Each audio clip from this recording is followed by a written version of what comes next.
large sombrero, vêtu d'une veste à carreaux et chaussé de bottes légères. Hier, dans une boîte de nuit, on vit arriver, seul sans bruit, un homme d'allure étrangère. Ses yeux avaient des reflets verts, c'étaient les reflets des pelouses. Sa voix avait un timbre clair, il avait l'accent de Toulouse.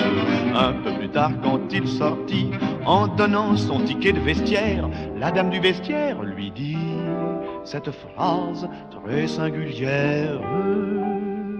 Monsieur, monsieur, vous oubliez votre cheval.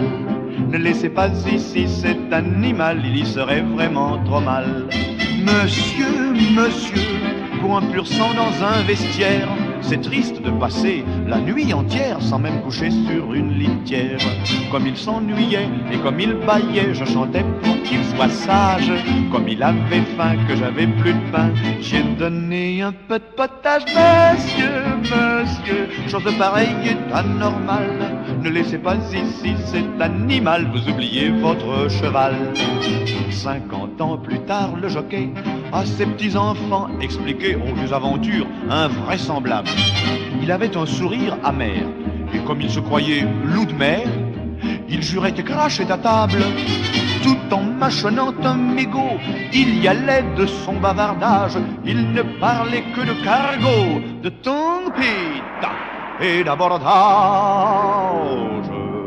Mais les petits enfants pas dupés, montrant un tableau qui s'effrite, s'écriait grand-père, ce beau pré, c'est-il la mer ou Maison Lafitte?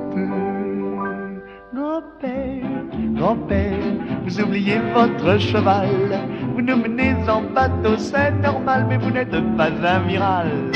Grand-père, grand-père, jamais vous ne fûtes corsaire, et vous n'avez connu le mal de mer que lorsque vous montiez prospère. Dites-nous plutôt, comment à plutôt vous avez connu grand-mère?